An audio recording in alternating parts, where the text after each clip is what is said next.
నేటి దినం కొరకు ఏర్పాటు చేయబడిన లేఖన భాగం రోమాపత్రిక 14వ అధ్యాయం 16వ వచనం. మీకున్న మేలైనది దూషణ పాలు కానీయకుడి. ప్రార్థన. మహోన్నతుడ, మహాగణుడ, మహాపరిశుద్ధుడ, నీకు వందనాలు, స్తుతులు, స్తోత్రాలు. మహాకాశాలు పట్టజాలినటువంటి మా తండ్రి, నీకు వందనాలు, స్తుతులు, స్తోత్రాలు. మీరు మమ్మల్ని జ్ఞాపకం చేసుకొని సజీవ లెక్కలోంచి నీ బంగారు పాదం ఆశ్రయించే గొప్ప భాగ్యం ఇచ్చిన దేవా, నీకు వందనాలు, స్తుతులు, స్తోత్రాలు. తండ్రి ప్రభువా, నీ లేఖనం ద్వారా మీరు మాతో మాట్లాడండి. నీ లేఖనం యొక్క సత్యంలో మీరు మాకు బయలుపరిచి మా జీవితంలో దాన్ని స్థిరపరిచి మహిం పొందమని యేసుక్రీస్తు ఘనమైన నామమున ప్రార్థించి వేడుకుంటున్నాం మా ప్రియ పరమ తండ్రి. ఆమేన్.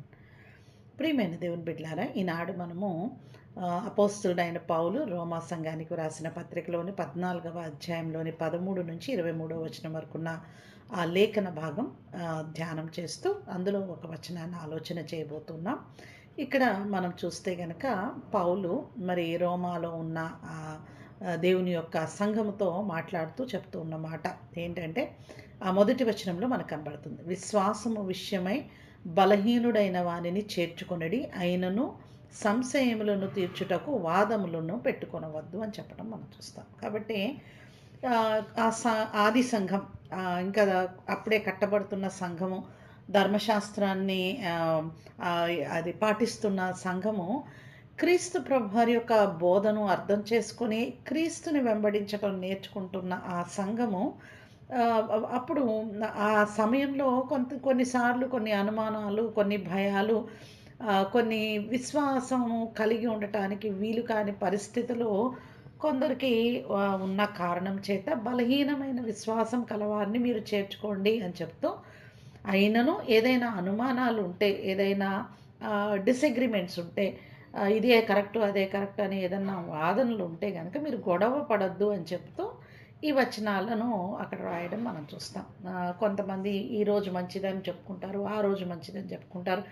అయితే దాని గురించి ఏ రోజైనా దేవుడు చేసిందే కాబట్టి ఎందుకు అలా అనే దాని గురించిన గొడవ పడవద్దు. కానీ వాని విశ్వాసం బలహీనంగా ఉన్నది కాబట్టి ఆ యొక్క బిడ్డ అనుమానంతో జీవించకుండా, దాని గురించి ఆలోచన చేయకుండా ఉండులాగున బలమైన విశ్వాసం కల నీవు వారితో పాటు అంగీకరించి దాన్ని జరిగించేసే అన్నట్టుగా అక్కడ చెప్పడం మనం చూస్తాం.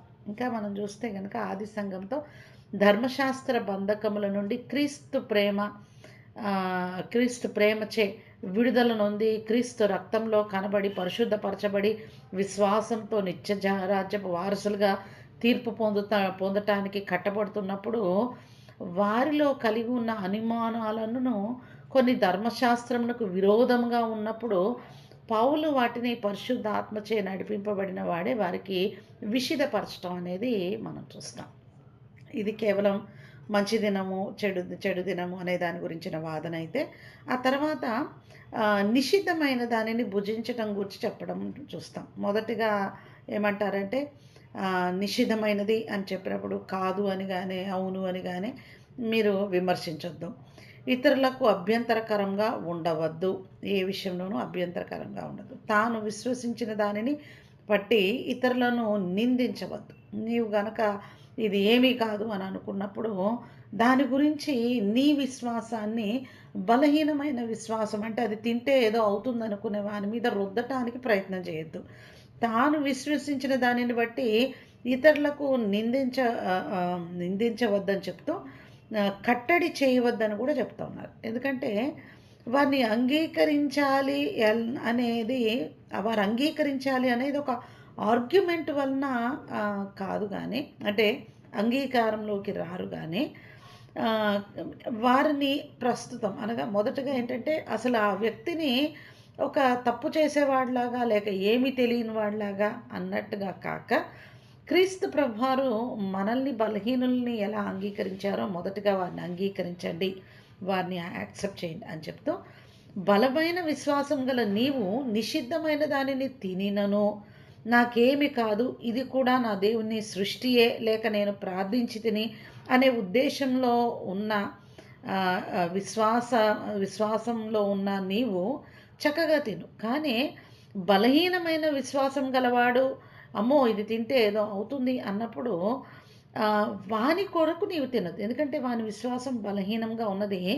వాడి విశ్వాసం బలహీనంగా ఉన్నది కాబట్టి ఉన్న విశ్వాసం వాడు కోల్పోయే విధంగా కాక, అంటే ఏం కాదని నీవు తిన్నప్పుడు వాడు కూడా తింటాడు, కానీ వానిలో అనుమానం కలిగి ఒకవేళ ఏదైనా ఇది జరిగితే, తప్పు జరిగితే, అప్పుడు అదిగో దాని వలన జరిగింది, లేక ఫలానా దానికి శక్తి ఉన్నది అనే ఒక ఆలోచన వానిలో కలుగుతుంది. కాబట్టి నీవు వా వాని విశ్వాసం కొరకు అది చేయక మానుము అని చాలా క్లియర్గా దేవుడు చెప్తున్నాడు. అక్కడ మనం చూస్తే 29వ వచనంలో అంటారు, 20వ వచనంలో అంటారు, భోజనము నిమిత్తము దేవుని పనిని పాడు చేయకుడి, సమస్త పదార్థములు పవిత్రములే గాని అనుమానంతో తినువానికి అది దోషం. కాబట్టి వాని విశ్వాసం కొరకు నీవు కూడా తినటం మానడం వలన ఒక పాపంలో పడిపోయే స్థితిలోనికి వాడు వెళ్లకుండా నీవు చేస్తున్నావు అనే దాన్ని దేవుడు అక్కడ జ్ఞాపకం చేస్తూ, భోజనము నిమిత్తము దేవుని పనిని పాడు చేయవద్దు అని చెప్తాను. ఇది ఇక్కడ మనం అర్థం చేసుకోవాల్సింది ఏంటంటే, ఈనాటి లేఖనము మీకున్న మేలైనది దూషణ పాలు కానీయకుడి. ఒక విశ్వాస జీవితంలో ఒక స్థాయిలో మనం ఉండి ఉండొచ్చు, మనకంటే ఉన్నత స్థాయిలో ఉన్నవారు ఉండొచ్చు, మనకంటే ఇంకా విశ్వాస జీవితంలో అప్పుడప్పుడే ప్రవేశిస్తున్నవారు ఉండొచ్చు. కానీ ఏ విశ్వాసం అయితే నీవు కలిగి ఉన్నావో అది ప్రశ్నార్థకంగా ఇతరుల చేతికి వెళ్లకుండా, ఒకరు మనల్ని పాయింట్అవుట్ చేసే విధంగా కాక, అందరితో ఎలా జీవించాలో మనం నేర్చుకోవాలి. యేసు ప్రభువారు ముందు ఈ లోకంలో ఉన్నప్పుడు, అనగా ధర్మశాస్త్రం ఇచ్చిన యేసు ప్రభువారు ధర్మశాస్త్రం యొక్క సత్యమేంటో దాన్ని ఎలా నెరవేర్చగలమో నేర్పించారు. కట్టుబాట్లు అనేవి మన కొరకే కానీ మనము కట్టుబాట్ల కొరకు కాదు అనే ఒక సత్యాన్ని జ్ఞాపకం చేస్తూ ఆయన చాలా విషయాలు నేర్పించారు. మనం మొదటిగా చూస్తే మార్కు సువార్తలో 2వ అధ్యాయంలో 27వ వచనంలో అంటారు, విశ్రాంతి దినము మనుషుల కొరకే నియమింపబడిను కానీ మనుషులు విశ్రాంతి దినము కొరకు నియమింపబడలేదు. అనగా విశ్రాంతి దినంలో నీవు దేవునితో సమయం గడపాలి, నీవు దేవుని సన్నిధిలో ఆ వాక్యమును ధ్యానించినప్పుడు పశ్చాత్తాపడాలి, నీవు దేవుని చేసిన కార్యాలన్నింటినీ జ్ఞాపకం చేసుకొని మరి ఒకసారి ఆయన యొక్క ప్రేమను, ఆయన యొక్క కృపను మరచిపోకుండా మన మనసులోను మన హృదయంలోనూ అవి రొటేట్ అవులాగున దేవుని వాక్యము లేక ఆ శాసనములు నిత్యము మన మైండ్లో ఉండులాగున వాటి ప్రకారం జీవించటానికి, పరిశుద్ధ జీవితం జీవించటానికి వాటిని మనం గుర్తుపెట్టుకొనులాగున ఇలాగ కొన్ని కార్యాలు ఆ యొక్క విశ్రాంతి దినము కొరకు ఏర్పాటు చేసి దేవుడు మీరు ఆ విశ్రాంతి దినమున ఇవి చేయాలి, మిగిలింది ఏది చేయొద్దు అని చెప్పటం మనం చూస్తాం. అయితే ఈ ఏది చేయొద్దు అనే దగ్గర ఏమైపోయిందంటే, రాను రాను ఒకవేళ ఒక వ్యక్తి చావు బ్రతుకుల్లో ఉన్నా కూడా వానికి ఏమీ చేయకూడదు అనే ఒక పద్ధతిలోనికి వారు వస్తూ ఉన్నప్పుడు క్రీస్తు ప్రభువారు చెప్తూ ఉన్నారు ఏంటంటే, విశ్రాంతి దినము మనుషుల కొరకే కానీ మనుషులు విశ్రాంతి దినము కొరకు కాదు. ధర్మశాస్త్రం ఇవ్వబడిన దాని కారణం ఏంటి అనేది జ్ఞాపకం చేసుకోండి, అర్థం చేసుకోనండి. వీటికంటే ముఖ్యమైనది ఒక మానవునిగా దేవుని నా హృదయంలో ఉంచిన ఆ ప్రేమను, ఆ జాలిని, ఆయన కృపను, ఆయన యొక్క మనసును నెరవేర్చగలిగిన వ్యక్తులుగా మనం ఉండాలి అని దేవుడు జ్ఞాపకం చేస్తున్నాడు. మత్తయి సువార్తలో 15వ అధ్యాయంలో 8-9 వచనాలు చూస్తే, ఈ ప్రజలు తమ పెదవులతో నన్ను గనపరచెదరు కానీ వారి హృదయము నాకు దూరముగా ఉన్నది, మనుష్యులు కల్పించు పద్ధతులు వారు దైవోపదేశములని బోధించుచు వారు నన్ను వ్యర్థముగా ఆరాధించుచున్నారు. ఎన్నో బలులు ఇవన్నీ ఉన్నాయి, ఇవి ఇలా చేయాలి, అలా చేయాలి, ఇదిగో ఇలా ఉండాలి, అలా ఉండాలి, కదలకూడదు, కూర్చోకూడదు, కట్టెలు తేవద్దు, చచ్చిపోయిన వాడిని ముట్టుకోవద్దు, ఇలా చాలా చాలా చెప్తూ ఉన్నారు. కానీ ఈ పద్ధతులను చేస్తున్నారు కానీ వారి హృదయం నాకు దగ్గరికి రావట్లేదు.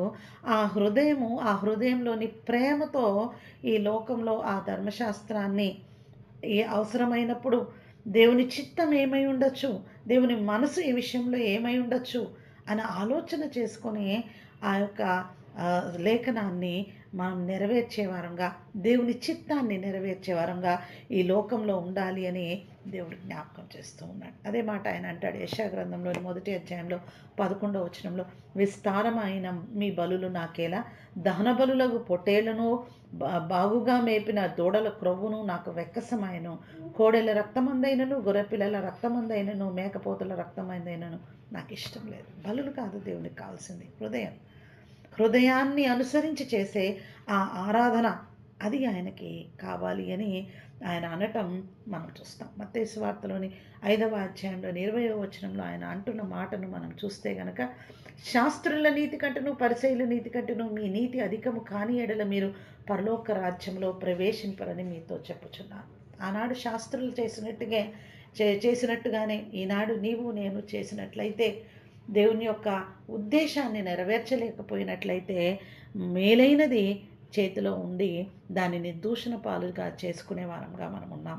మార్టిన్ లూథర్ ఈ యొక్క మత దిద్దుబాటు కార్యంలో ఆయన చేసినది అదే. ధర్మశాస్త్రము ఆనాడు వారు పాటించినట్టుగా మూర్ఖముగా మీరు ప్రవర్తిస్తున్నారు కానీ లేఖనం ఇలా చెప్పట్లేదు, దేవుని యొక్క ప్రేమ ఇలా చెప్పట్లేదు అని గ్రహించిన ఆయన అందులో నుండి బయటకు వస్తూ, విశ్వాసము కృపచేతనే మనం రక్షింపబడతాము, ఈ పద్ధతుల చేత కాదు అనే ఒక సత్యాన్ని బయటకు తీసుకొని వచ్చిన ఆయన ఈనాడు మనతో మాట్లాడుతున్నారు. శాస్త్రుల నీతి కంటే పరిసయ్యుల నీతుల కంటే మీ నీతి అధికం కాకపోతే, మేలైనది నీ చేతిలో ఉన్నది దాన్ని దూషణ పాలుగా చేయక, దేవుడు నీకు ఇచ్చిన పరిశుద్ధాత్మ చేత ఆ లేఖనమును చదివి అర్థం చేసుకుని దేవునికి ఇష్టమైనది చేయటానికి ఈ లోకంలో దేవుడు మనల్ని ఎంచుకున్నాడు. అట్లాంటి కృప దేవుడు మనందరికీ దయచేయను గాక. ఆమేన్.